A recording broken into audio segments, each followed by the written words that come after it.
prioritaire. Des bacs à 31, c'est ça pour de gens qui... Des clés sur le toit. Allonge-toi sur le sol. De bacs à 31, l'individu part à la courette.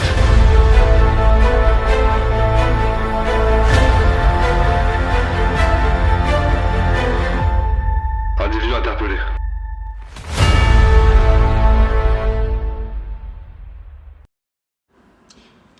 Bonsoir tout le monde et bienvenue sur ce nouveau reportage à la BAC 75 nuit du commissariat du 17e arrondissement.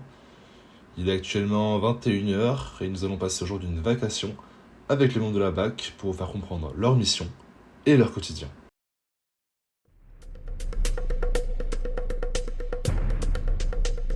Paris, à proximité du 17e arrondissement, le quartier de la Goutte d'Or, une cité où on proie au trafic de drogue.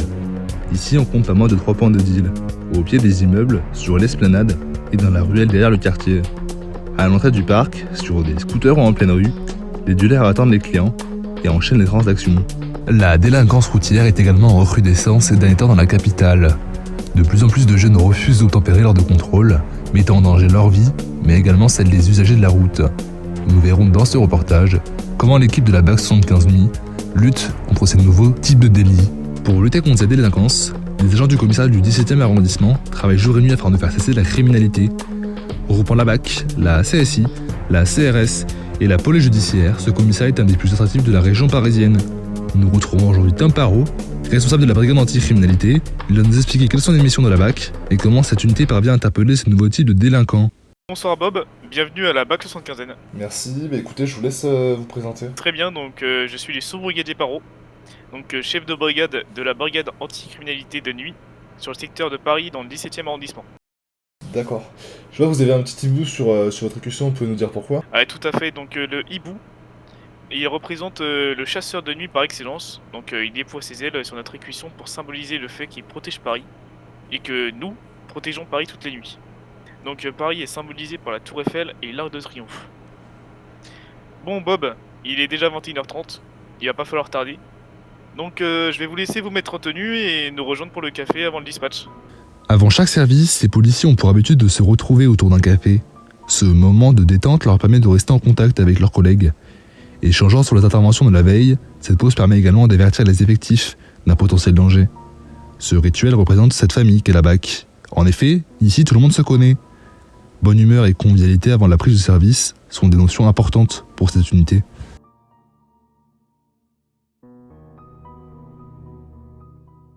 Bonjour à tous.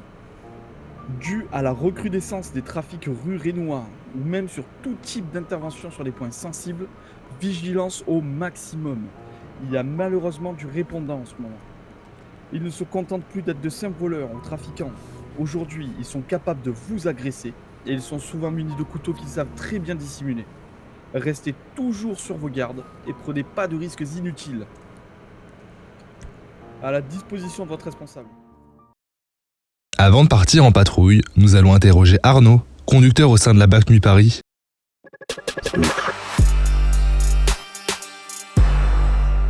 Bonjour, je suis Arnaud, je suis brigadier de police à la BAC 75 et ce soir j'occupe la fonction de chauffeur puisque je suis habilité à la conduite rapide et formé à la conduite rapide des véhicules en situation d'urgence et d'intervention, ce qui en a fait ma spécialité. Ta carrière dans la police ?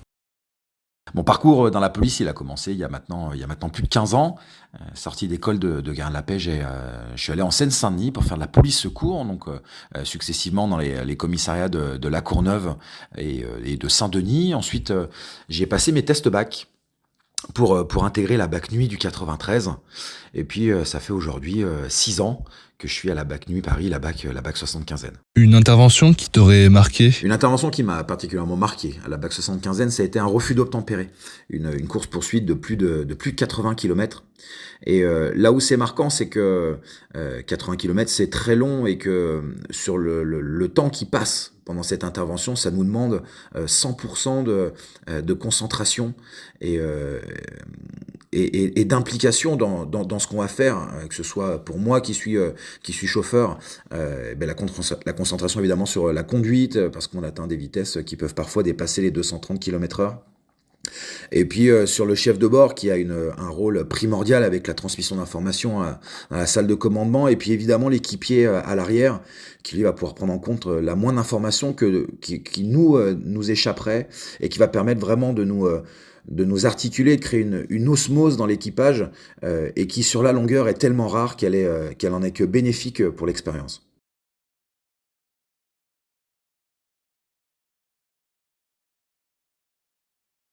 Début de patrouille pour Tom, le responsable de la BAC. Et seulement quelques minutes après leur départ, déjà une intervention. DN 750 dans la Tango Mike Unité. Transmettez. C'est pour vous annoncer comme quoi nous sommes actuellement sur un refus d'obtempérer derrière une 405 rouge. Nous sommes actuellement sur le périphérique au niveau de la porte de Jonquille. C'est reçu. BAC Alpha 31 de TN 750. Transmettez. Vous allez porter assistance à la Tango Mike sur la porte de la jonquille, est-ce reçu? C'est reçu, on se transporte. Le conducteur Arnaud s'élance sur le périphérique à plus de 150 km/h. À cette vitesse, la moindre erreur tournerait au drame. Pendant la course-poursuite, Arnaud est donc concentré à 100%.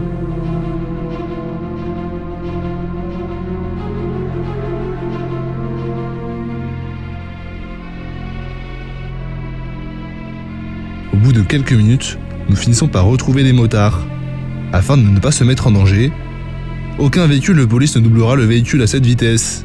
Après plus de 10 minutes de rodéo dans la ville de Paris, le véhicule perd le contrôle et heurte la barrière de sécurité. Il sera interpellé et transporté à l'hôpital. Après plus de 2 heures d'administration, l'équipe de Tom est de nouveau en patrouille. Il est actuellement 5h50, l'heure où Tom et ses collègues font un retour au commissariat afin de prendre leur fin de service. Mais la BAC est demandée par la centrale au niveau de la cité de la Goutte d'Or. Une bande de stupéfiants et un individu agressif ont été remarqués sur les caméras de la ville.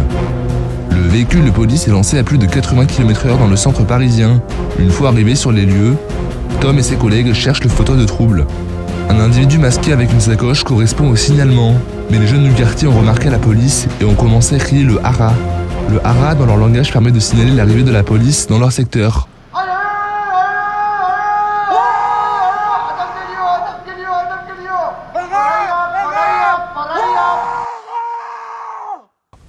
Ainsi, les dealers ont le temps de prendre la fuite. Manque de chance pour le dealer du jour, Tom est très sportif et court très vite. L'individu a été interpellé. De retour au commissariat, l'individu extrêmement énervé ne voulait pas être filmé. Vas-y, bouge de là, baisse ta caméra, la con de ta mère. Il devait passer devant le PJ de permanence, mais son audition a été suspendue au bout de son comportement. Vas-y, bouge de là, j'entends mon Ce genre de avocat, je violences pose ma sont bite quotidiennes sur la pendant le table. service. Tête à ma mère. Nous n'avons pas pu filmer la Comprends. suite, car l'individu était trop violent. C'est désormais la fin de ce reportage, on espère que vous avez pu comprendre les enjeux et le quotidien d'un policier à la BAC Nuit Paris, et on se retrouve très bientôt pour un nouveau reportage.